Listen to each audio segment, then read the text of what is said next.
the data presented at this meeting, but also the context of this data with you, meaning that there are some hot topics, I guess, in the field of lung cancers that deserve some discussion, but we're also open to, you've seen the program, to discuss any abstracts you'd like to potentially pick.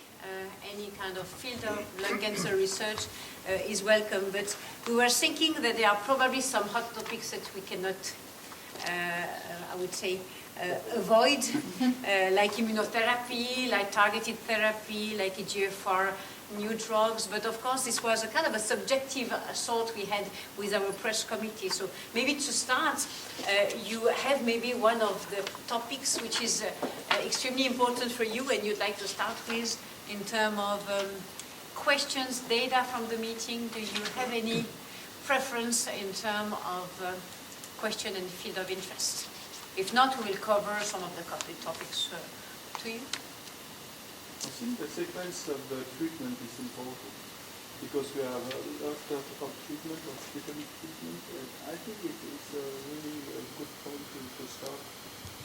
We saw this morning that there are many options in the different strategies and with different molecules, and maybe for the clinician it can be important, but I don't know.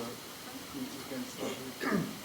We can maybe separate it in two chapters. One will be the sequencing of treatment in the field of unselected patients for immunotherapy, and the more complex chapter is the sequencing of treatment in the field of oncogene addiction. I would mean of targeted therapy, because it's becoming more and more complex. So I can maybe start with immunotherapy. We have been discussing since now 2 years the fact that progressively we have defined a new standard of care in second line, replacing the usual docetaxel treatment for non-small cell lung cancer. We now can prescribe in Europe nivolumab in squamous and non-squamous patients, and in the US they can also prescribe pembrolizumab, but with the restriction of patients with tumor with a high expression of PD-L1, which is one of the, not very good, but one of the biomarkers we can use to have a population of patients with better responses.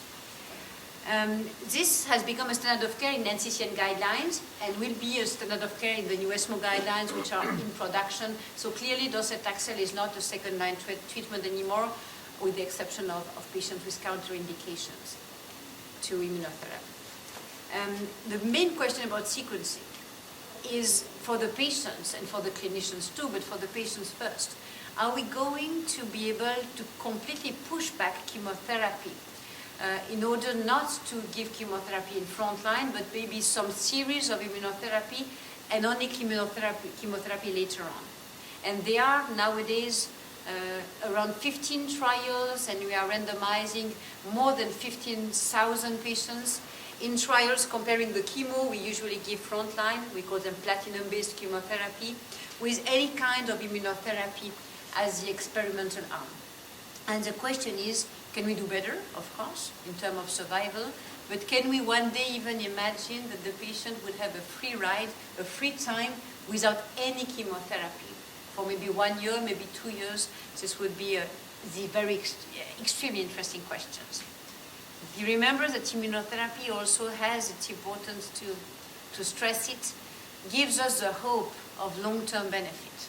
So we still have in melanoma and in lung this feeling, it's probably a bit more settled down and proven in melanoma, that there is a tail of the curve, a plateau in survival curves, which means for palliative setting that some patients can potentially benefit from the strategy beyond what we usually consider palliative, for years, or who knows, maybe from some of these patients forever.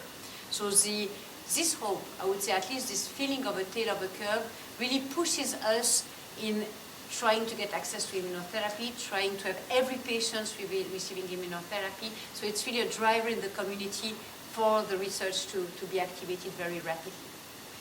About the data we present at this meeting, it's interesting because Martin Reck presents at this meeting the long-term follow-up of one of the very first trial looking at nivolumab, the 063. It was in the squamous histology, and it's a look we can have together at the plateau and look in the community if we think it's consistent and interesting to potentially imagine that immunotherapy might have another profile of long-term control of the disease. What means long-term? Long-term also means toxicity. Are we facing long-term toxicity which would be unexpected when you activate the immune system? The answer is no. To date, we don't have any reason to think that these drugs are more toxic in the long run as compared to the short run, and basically they are very well tolerated. So that's more or less about sequencing of immunotherapy. Maybe you'd like to speak about the complex field of ALK and EGFR treatments, maybe? Yes, molecular targeted treatments is a complex field that is in different patient populations. These are most adenocarcinomas who have a driver mutation, either EGFR mutation, an actionable driver mutation, an activating driver mutation, or an activating ALK mutation. In this situation, the treatment paradigm is at least to somehow copying the treatment algorithm and the development that was in the 2000s in the chronic myeloid leukemia. So the idea is that you have a specific driver of the cancerous tissue, a molecular driver that you can very specifically target. Therefore, this is called targeted treatments. And in EGFR, we seem to follow this path because we have 3 drugs in Europe registered as, let's say, first and second generation EGFR inhibitors. That is gefitinib, erlotinib, and afatinib. We know now that patients have a better PFS, have a better life quality if we give them in first-line EGFR directed treatments. And we also know that patients with deletion 19 have a better overall survival if they are put on an EGFR inhibitor. So this is the direction. Then comes the situation that these drugs usually work somewhere around to 1 year, 1.5 years, somewhere in that field. And then comes a resistance. And we are basically exploring the resistance mechanisms. And it seems that the T790 mutation, like we have mutations, secondary mutations or primary mutations also in CML, is responsible for this.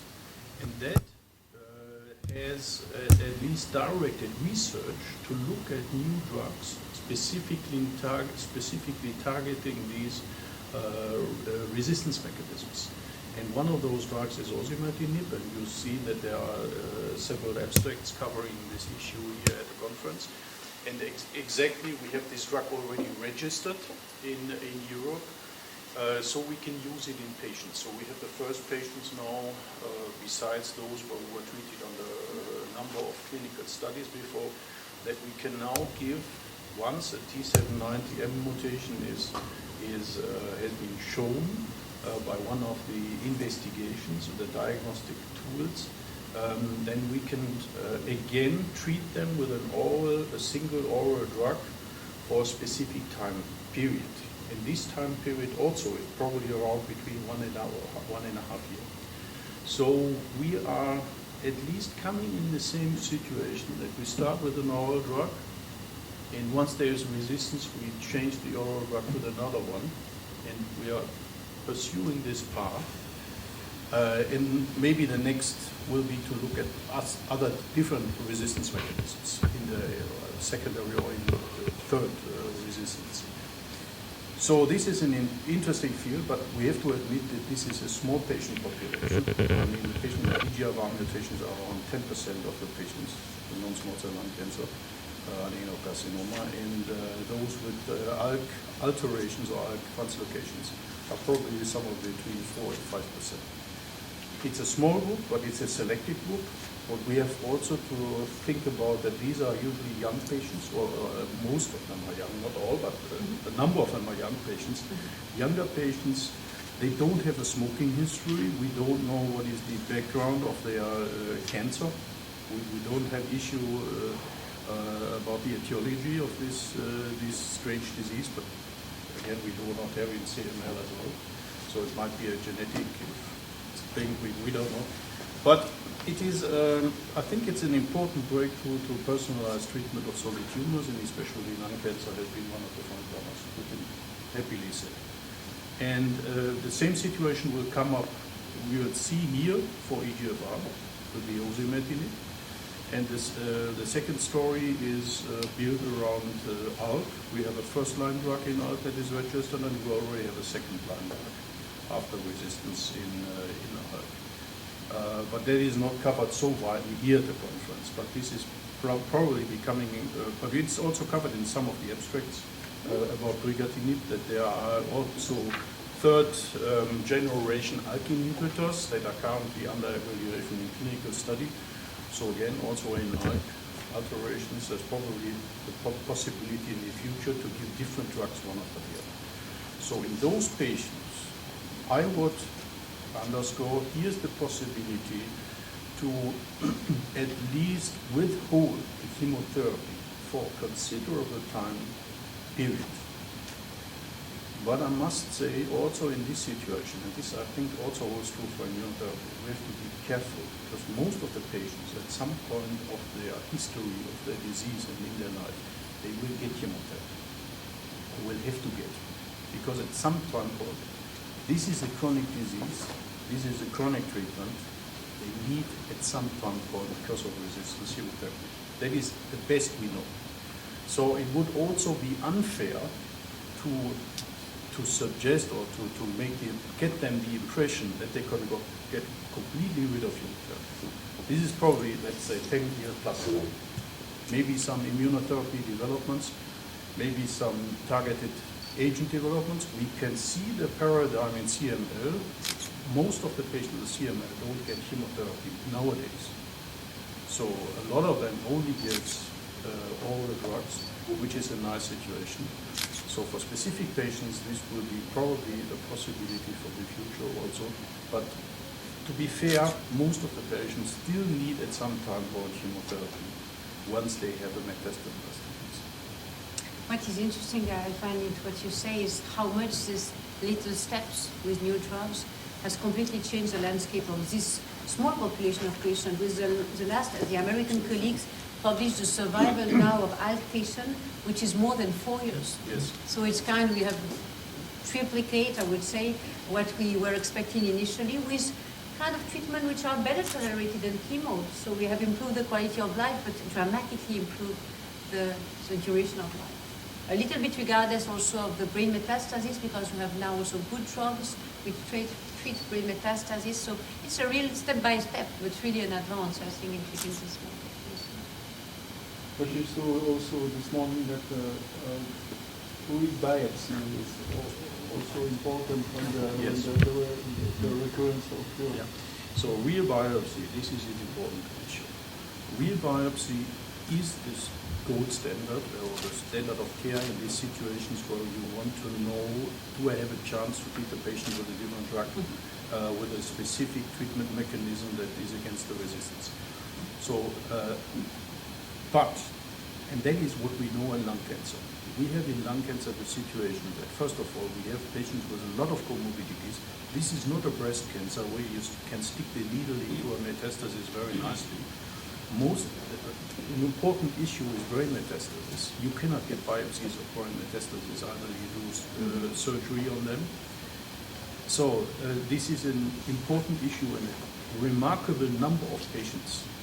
So the second situation is we have patients with COPD, we have patients with cardiovascular comorbidities. And in those patients, it may also be very difficult and challenging to get re-biopsies. I mean, the techniques of the interventional pulmonologist with EBOS guided biopsies, or CT guided biopsies, or MRT guided biopsies is getting better, but we have to say that some patients we cannot biopsy. And that is, for instance, one of the reasons that even in early disease, sometimes the radiation oncologists treat patients with a high risk of a pulmonary cancer, small nodule. They treat the stereotactic treatment because those are patients with high comorbidity profiles, with COPD, very poor lung function, where you cannot do a biopsy. So in those situations, and we have these patients, there is a new possibility now coming up around the corner, and this is the liquid biopsy. And we have at least 3 abstracts. That is one of the important findings that those are presented here. Now the liquid biopsy is easy. This is the most easiest thing. You take the blood and then you start analyzing it with very complex DNA or RNA techniques. And this is working in a considerable number of patients now. So the trial that was presented here showed that it is valid in about 70 to 80% of the patients. But still there are patients where this is not the only way to go. So there are probably 20% of the patients that we still have to do the rebiopsy, really try, if we can do it. If we cannot do it, we have at least a problem. But I think that these are techniques that help each other. So if we start off with a liquid biopsy or with a rebiopsy, then the other method helps to find more patients where you can possibly have a new treatment started. So I think they help each other. The liquid biopsy, however, has the charming effect that you can repeat it several times. A repeat biopsy usually is one biopsy. You cannot repeat it every 4 weeks, or you cannot repeat it every month or every year. So I think the liquid biopsy has some intriguing favors that will probably, I think this is the technique of the future.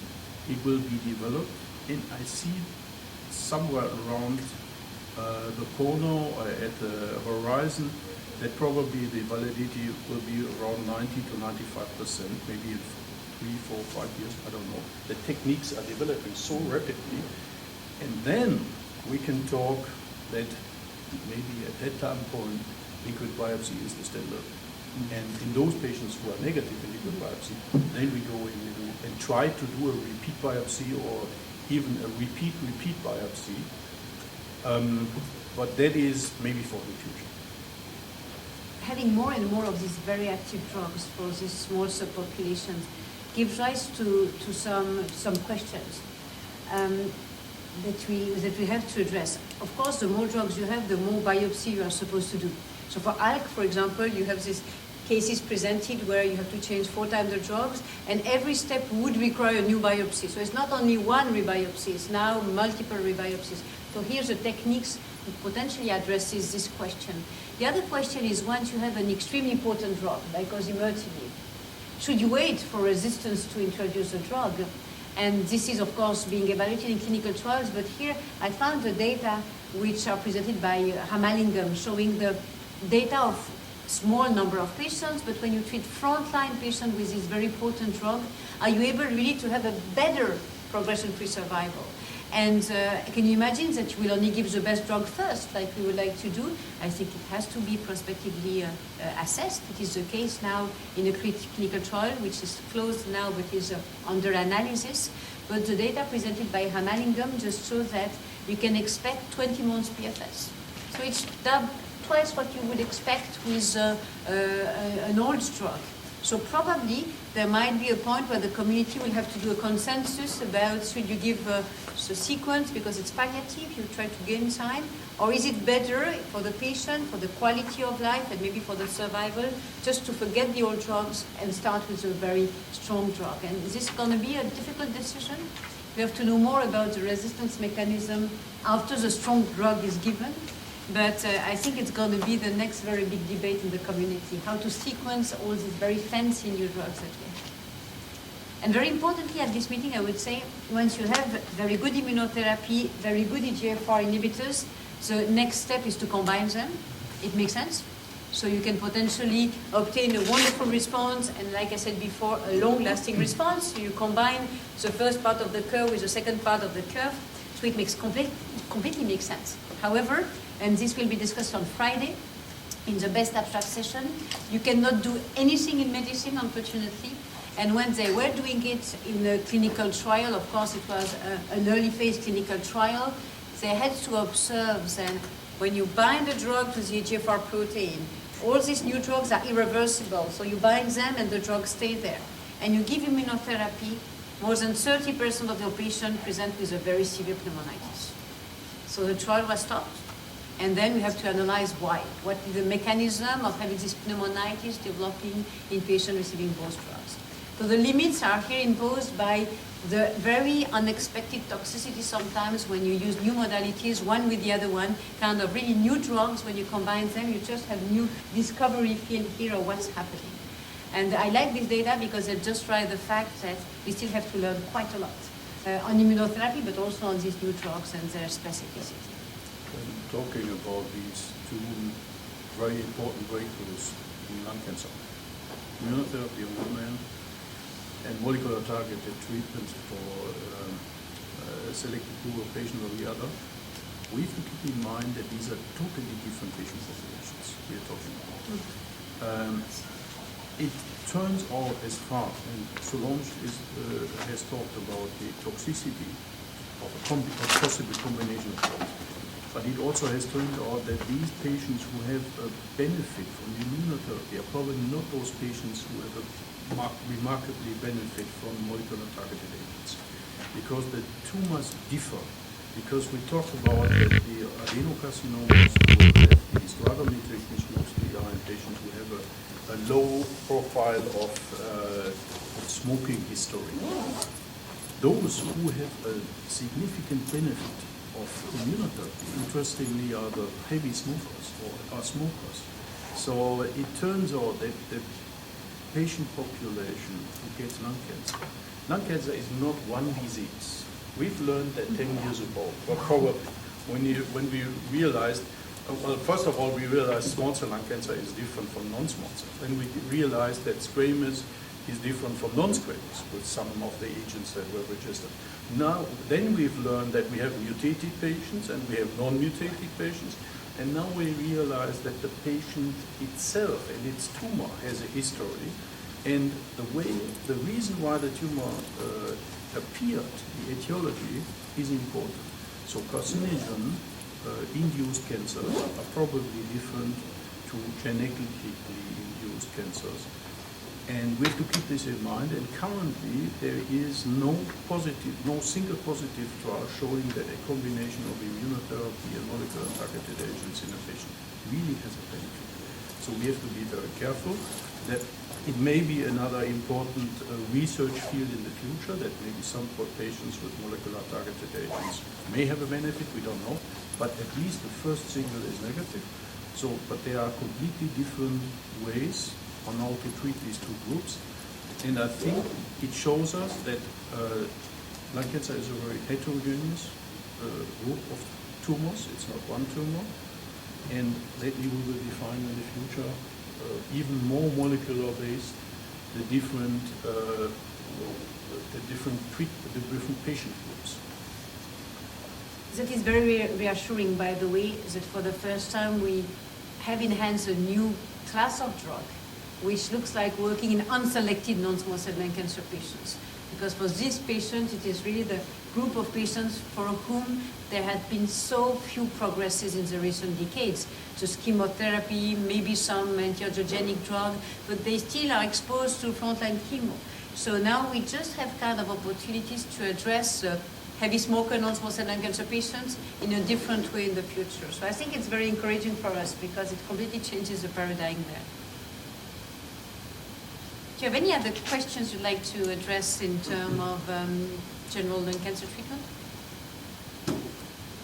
I think just this remark from my side is we're medical oncologists. We love systemic treatments. But we haven't talked about that it is now also very interesting to combine new drugs with local treatments. We have made enormous progress, for instance, in stereotactic radiotherapy, treatment techniques of radiation oncology. We know how to give chemoradiotherapy. We give very high dose dense radiotherapy to small tumors. We can treat large tumors with protons. We have new surgical techniques. We have organ-sparing surgical mechanisms that are implemented now. Sublobar resections, also an important issue. We have segmentotomy that can replace for some patients the typical lobectomy.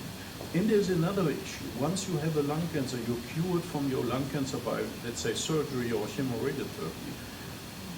After 3 or 4 years, the risk that you die of a second cancer is the most important risk of your life at that time. So I think we will have to have a good surveillance of these patients. We have to make a good follow-up. We have to look at them carefully, and there are possibilities now for second surgery or for second radiotherapy after surgery. So, and probably also in the future we will explore, and some groups are already exploring combining immunotherapy with radiotherapy, combining molecular targeted treatments. If you have a local relapse in a molecular targeted patients with a driver mutation, you can go in with a local treatment, either surgery or stereotactic radiotherapy, and there are possibilities now to combine this, and this has to be done within clinical studies or in academia. It has to be done in clinical research, and this is another important field. We've been awarding yesterday, I would say, one of the pioneer person in the multidisciplinary field of lung cancer treatment. We really like to also have this congress being a way and a place for surgeons, meeting radiotherapists, meeting medical oncologists, meeting pulmonologists. So I think it is a place to do so. And we've been awarding yesterday Suresh Senan. He was really a pioneer, Suresh, and it's very important for us, first in describing this phenomenon. The phenomenon of second primary tumor. So even showing that you have a very high risk when you get surgery for lung cancer. In the next 3 years, your risk of a secondary cancer is 6% per year. So it's a huge risk. So he has been exploring it and trying to develop new concepts of minimally invasive treatment like stereotactic radiotherapy.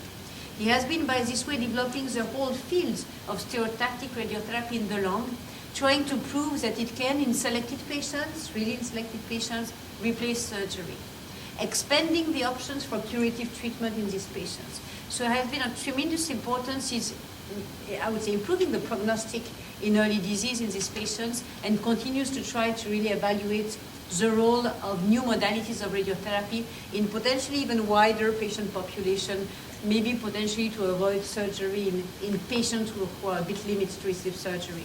So I think it was very important for us also in ESMO and ELCC to show that beside our fancy drugs, some very modern and technical issues have been solved by our colleagues from radiotherapy to completely and dramatically improve the fate of early disease. What are the obstructions to making that happen, a multidisciplinary approach? Are there problems with medical oncologists not talking to the other groups, or does it happen?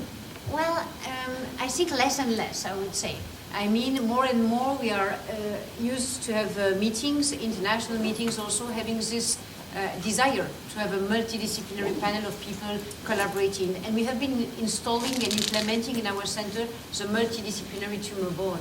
It's even a factor for, I would say, requirement for reimbursement in certain countries like Switzerland and France. If you don't have a multidisciplinary tumor board, you're not allowed to give chemo, and so on. So I think the culture is there. I would rather say the problem is when different modalities fight once against the other one. I'm speaking about early disease. When you say maybe surgery can be replaced by radiotherapy, it's probably more in trying to create algorithm where some discipline might fight the risk competition, but I don't think so. The only thing is we need more research to define what is the best option for every small subgroup of patients. But I don't think that working together in the problem is more than sometimes we have some competing, I would say, field of research in terms of trying to identify the priorities. It needs some more time. I can only say in Germany we started in 2008, 2009 to build up certified lung cancer centers. Yeah. And these are critically multidisciplinary by nature. So we had to sit together, not only in the chest conference, but we also had to implement multidisciplinary treatment algorithms, as Solange also stated, which is of major importance. And this has led to a significant benefit to the patients, because now we also have the pathologist sitting in this panel. It is the interventional pulmonologist for review biopsy or for biopsy techniques, for staging techniques, new modern minimal invasive staging techniques.